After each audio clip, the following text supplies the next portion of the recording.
Guys, kali ini gue mau jawab pertanyaan yang cukup sering ditanyain di VT gue atau di live gue soal gimana caranya melebatkan bulu kitten. Oke, di depan gue ini ada kitten Maine Coon, usianya 4 bulan. Tuh, bisa dilihat ya, badannya tuh bulunya lebat, buntutnya lebat, terus di perutnya juga nggak botak ya. Di perutnya bagus bulunya, dan badannya ini cukup gemuk loh buat kitten Maine Coon usia 4 bulan.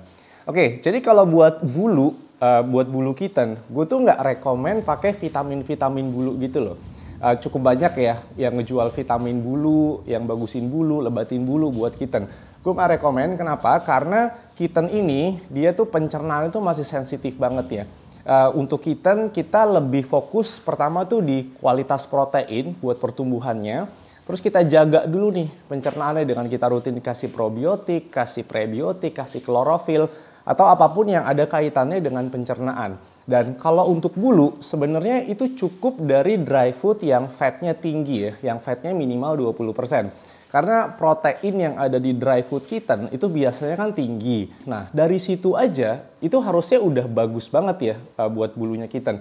Ini ada beberapa dry food kitten yang paling sering gue pakai di sini. Yang pertama ada Healthy Cat Kitten. Ini dia proteinnya 36%, fatnya 25%. Yang kedua ini ada Pro-Plan Kitten. Dia proteinnya 41%, fatnya 21%. Sama biasanya satu lagi tuh gue sering pakai Royal Canin Persian Kitten ya. Cuman gue nggak tahu bungkusnya kemana, hilang. Gue juga lupa proteinnya berapa, fatnya berapa. Yang pasti fatnya itu di atas 20%. Tapi yang paling gue rekomendasiin sebenarnya memang Pro-Plan Kitten. Karena proteinnya tuh tinggi ya. Kitten di masa Golden Age dia butuh protein yang tinggi. Walaupun kalau kita ngomongin high quality protein, kita lebih ke real food lah ya. Contohnya pakai daging merah atau pakai kuning telur omega 3, bisa pakai ikan-ikanan juga. Kalau kitten kamu udah pakai dry food yang fatnya tinggi, udah sering dikasih real food yang banyak fatnya juga, itu perlu ada tambahan fat lagi nggak sih? Kayak extra virgin coconut oil, olive oil, atau bahkan tambahan fat yang lain. Di Vitigo sebelumnya, gue sering merekomendasikan extra virgin olive oil ya, untuk bulu ya.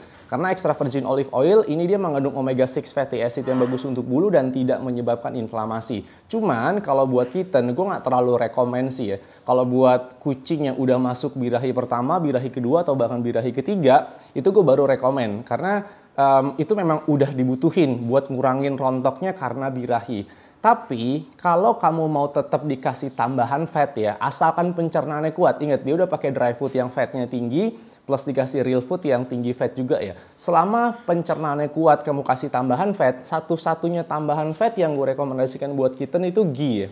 Nah, ghee ini termasuk tambahan fat. Kenapa gue rekomendasiin ini? Karena ghee itu mengandung omega 3, mengandung vitamin A, vitamin D, vitamin E, vitamin K. Jadi bagus juga buat pertumbuhannya di masa Golden Age. Ghee ini tuh udah clarified butter ya. Jadi udah nggak ada milk solidnya, udah nggak ada kaseinnya, udah nggak ada laktosnya. Jadi aman untuk pencernaan kitten. Oke, jadi intinya untuk bagusin bulu kitten, jaga berat badannya, itu nggak perlulah menurut gue ya pakai vitamin yang buat bulu. Karena kalau kamu kasih vitamin yang khusus untuk bulu, pasti kan nggak cuman itu aja kan yang kamu kasih ya.